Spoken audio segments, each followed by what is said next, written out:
A 911 operator answers an emergency call and hears nothing except a weak, fuzzy sound on the other end of the line. Instead of dismissing it as unimportant, he notifies the cops, who arrive at the house and discover a woman in dire straits along with her toddler. 911, what's your emergency? Asked the dispatcher.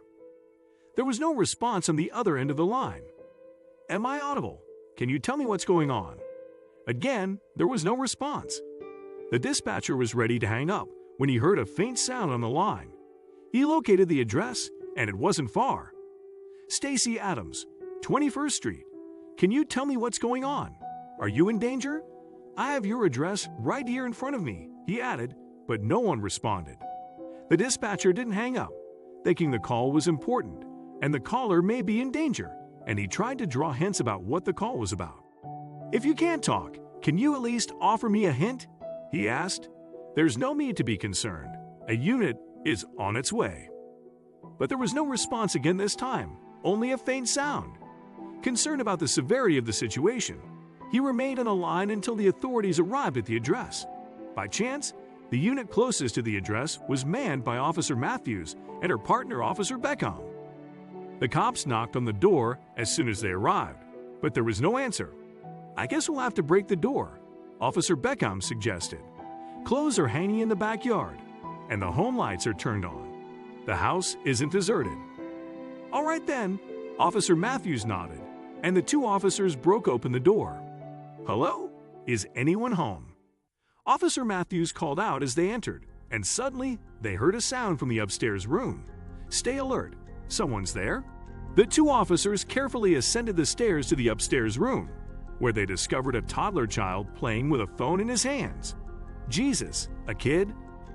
They gently entered the room, looking for an intruder, and received the shock of their lives when they got closer to the crib. A woman was lying unconscious on the floor, and the child was playing beside her with her phone. She's alive, Officer Matthews said, checking her pulse. Call the ambulance. After calling the paramedics, Officer Beckham scooped the toddler in his arms, while Officer Matthews tried to stir the woman up. She got some water from the kitchen, then made her lie down on the bed and splashed some water on her face. Ma'am, are you okay? She asked as she saw the woman's eyes move a little. Eventually, the woman opened her eyes. The paramedics thankfully arrived on the scene by then and checked on her. It turns out she had collapsed due to low blood pressure and stress. They reminded her to take her medications on time before leaving. My husband, the woman told the officers once the paramedics had left. I had told him I wasn't feeling well in the morning, yet he just left me alone. I am so tired of everything, officers. This marriage, never mind. I am so glad you two came here on time, but I don't know how the call went through. I didn't press the call button. Well, someone did, Officer Beckham said, gently rocking the toddler in his arms. Probably your little one. Oh God, was it Aiden? The woman cried. I did dial 911, but I don't remember what happened after that. It was all a blur. It was time to feed Aiden, so I came to the room, and I guess I fainted after that. I think Aiden pressed the button while playing with the phone. Perhaps that's why the dispatcher didn't pick up on anything crucial on the call, Officer Matthews speculated. Are you sure you're all right now? Please let us know if you require any help. I am a mother too, and I know looking after children is no joke. That's really considerate of you, officers, the woman said. I'm Stella, by the way. I guess I'll manage from here. Once again, thank you for saving my life.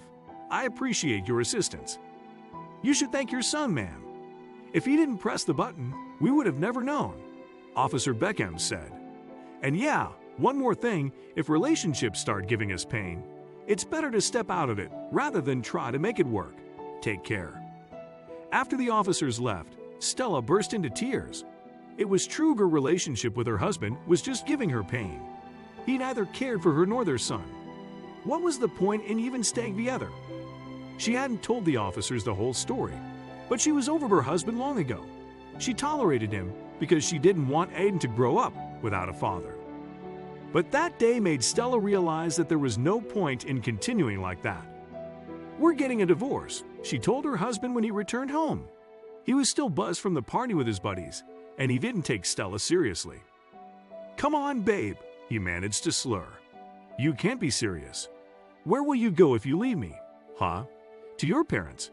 They can never look after you and Aiden. You want to die of poverty? Huh?" "Well, Harry," she shot back, "it's not like being with you is any good either. My son deserves a better life. So keep doing your parties, get-togethers, and drinking in broad daylight, while not working and living off on your savings. But I am done with you. I hope we never meet again." That day, Stella left her husband and never returned to him. True, her parents were not wealthy enough to take good care of her and Aiden, but she had people with her who cared.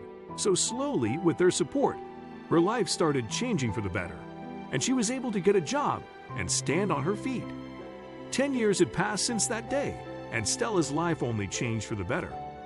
She never kept anything from her son, who is still too young to understand everything. But he knows what his mother did was for their own good. If a relationship becomes toxic, step out of it right away. Stella's husband was a reckless man who didn't have a job and squandered their savings on his carefree lifestyle. After receiving no support from him when she needed it, Stella took the hard step and got out of the relationship. Being in public service is tough, and these workers deserve to be appreciated more. Thanks to the vigilance of the 911 operator and Officer Beckham and Matthews, Stella received assistance on time and was out of danger. Besides, Officer Beckham's suggestion about relationships made her think about things she was ignoring to make her marriage work. And finally, she could step out of the toxicity. Thank you for watching. Please don't forget to like, subscribe, and share this story with your friends. It might brighten their day and inspire them.